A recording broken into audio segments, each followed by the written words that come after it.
Okay, so we had a question this morning about removing backgrounds from images. And the person who asked the question didn't have access to, say, Photoshop or Fireworks or, the complicated or the higher end graphics programs.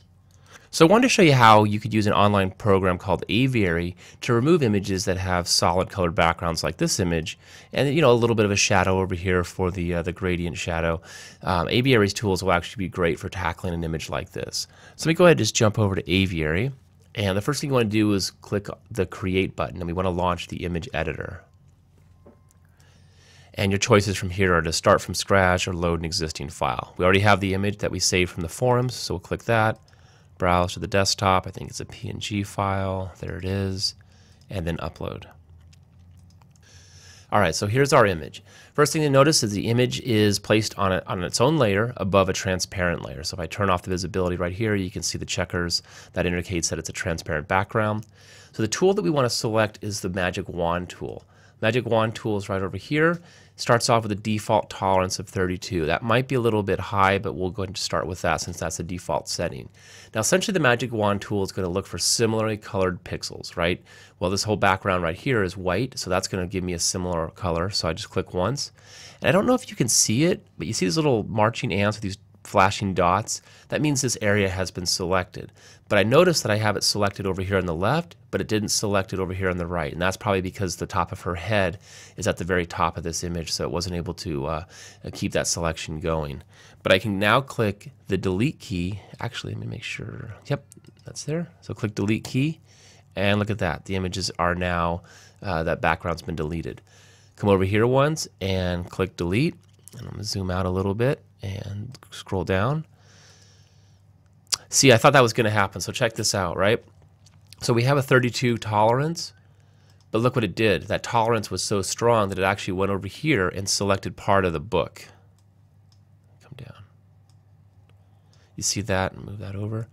So what the tolerance means is it's going to look for, a lower tolerance will look for exactly white, and then as you increase the tolerance, it's going to look for variations or close colors of white. So I want to select that and move that down maybe to, I'm just going to guess 15. And I'll click in here again, and now look at that. It didn't reach over to grab the book pages. So click delete again, and we'll move down here. Something in there. Okay, so delete. And click in there again. Looks good. And then there. Now over here on the shadow, I'm gonna have to probably do a couple different selections. So I do want to put the tolerance back up. So let's go to 32. Let me click in here once. So it got a range of pixels. You can see it kind of did this little, I don't know, C shape of pixels. But if I hold my shift key down and I click in there again, I can add to that selection. And if I do it one more time, and then maybe one more time. So in 4 clicks, I was pretty much able to shift click and get this entire selection of this shadow background. So now I can click delete. And then there's also this white right down there. So the only thing that I notice right here is this area right against the left, this right leg. There's some pixels from that shadow, and it comes down over here. And we can actually use the, just do that.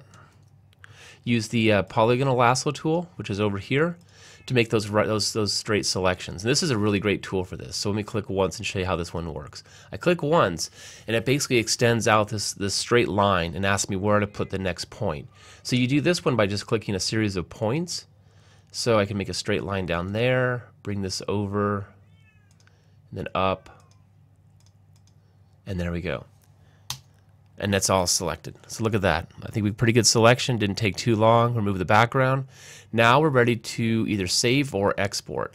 We want this to be saved with a transparent background, so we're going to want to export the image. So it's under File, Export Image.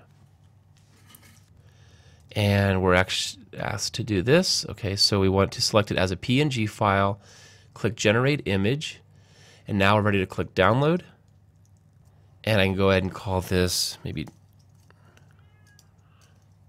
transparent.